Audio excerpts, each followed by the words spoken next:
A marsh in East Oahu has a pest problem. The mongoose population at Kawainui Marsh has exploded in recent years, killing endangered birds. একবার ভাবুন 30টা বেজিকে ধরার জন্য Japan সরকারকে আলাদাভাবে force তৈরি করতে হয়েছিল। কি বিশ্বাস হচ্ছে না? বাংলাদেশি বেজি বলে কথা, বিশ্বাস করতেই হবে।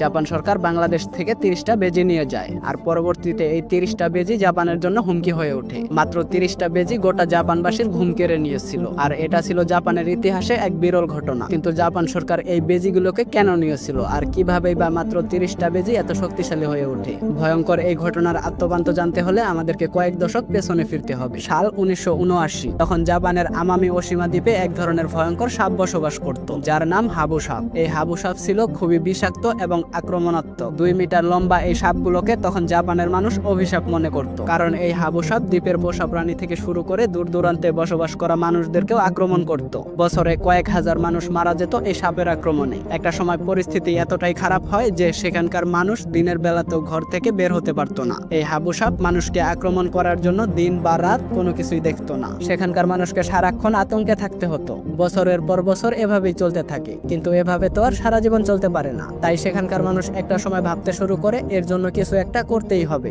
আর তখন জাপানের বিজ্ঞানীরা একটা পরিকল্পনা করে, আমাদের এই দক্ষিণ এশিয়া দেশগুলো থেকে একটা প্রাণী নেওয়া হবে যেটা হাবু সাপের মোকাবিলা করতে পারবে, আর সেই প্রাণীটাই হলো বেজি। আমরা খুব ভালোভাবেই জানি যে সাপের সাথে লড়াই করার জন্য বেজি কতটা বিখ্যাত। জাপানে তখন সাপের সমস্যার পাশাপাশি আরো একটা সমস্যা ছিল, তা হলো ইঁদুর। আবাদি জমিগুলোতে প্রচুর পরিমাণে ইঁদুর ছিল। বেজি কিন্তু শুধুমাত্র সাপের জন্যই হুমকি স্বরূপ না, ইঁদুরের জন্য বেশ বিখ্যাত। মূলত সেই দ্বীপের বাসিন্দারা তখন এই দুই সমস্যা থেকেই মুক্তি পেতে চাচ্ছিল, আর তাই এক ঢিলে দুই পাখি মারার জন্য বাংলাদেশ থেকে 30টা বেজি নিয়ে আমামি ওশিমা দ্বীপে ছেড়ে দেওয়া হয়। বেজিগুলোকে দ্বীপে ছেড়ে দেওয়ার পর সেখানকার মানুষজন স্বস্তির নিঃশ্বাস ফেলে। তারা ভেবেই নিয়েছিল সাপ নিয়ে তাদেরকে আর চিন্তা করতে হবে না, কিন্তু কিছুদিন পর বুঝতে পারে সমস্যার সমাধান তো হলোই না, উল্টো আরো খাল কেটে কুমির ডাকা হয়েছে।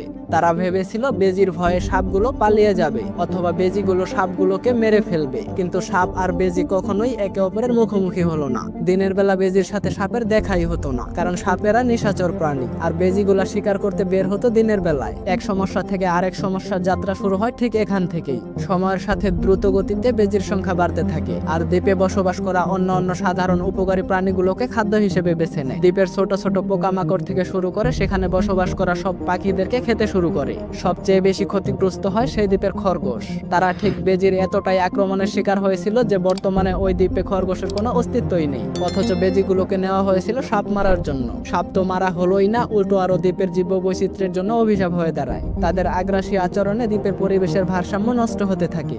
স্থানীয়রা হঠাৎ করেই নিজেদের চারপাশে বিশাল পরিবর্তন লক্ষ্য করে। যেসব প্রাণী সবসময় চোখে চোখে থাকতো সেগুলোকে ইদানিং দেখাই যাচ্ছিল না। আর তাই তো তখন জাপানবাসী বুঝতে পারে বেজিগুলো সাপ বা ইঁদুর কোনোটাকেই মারছে না, তারা দ্বীপের পরিবেশ নষ্ট করছে।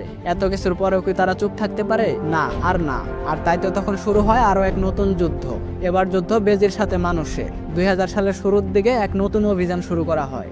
মানুষ ফাঁদ পাতে, বিষাক্ত খাবার দেয়, এমনকি কুকুর দিয়েও বেজি ধরা হয়। একটা সময় মানুষের মাঝে আতঙ্ক ছড়িয়ে পড়তে থাকে। সময়ের সাথে সাথে দ্রুত গতিতে বেজির সংখ্যা বাড়তে থাকে, আর মানুষ বুঝতে পারে তাদের নতুন শত্রুর মোকাবেলা করতে এখন প্রতিনিয়ত কঠিন হয়ে যাচ্ছে।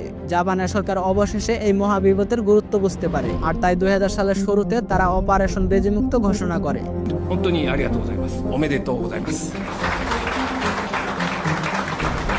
ভাবা যায় এই সাধারণ বেজি ধরার জন্য সরাসরি গভর্নমেন্ট থেকে মিশন চালানোর জন্য আদেশ দেওয়া হয়। বেজি ধরার জন্য আলাদাভাবে বিশেষ এক ফোর্স তৈরি করা হয়। দ্বীপে বিশাল এক অভিযান চালানো হয়। পুরো দ্বীপ জুড়ে ফাঁদ বসানো হয়। খাবারের সাথে বিষ মিশিয়ে পুরো দ্বীপে ছিটিয়ে দেওয়া হয়।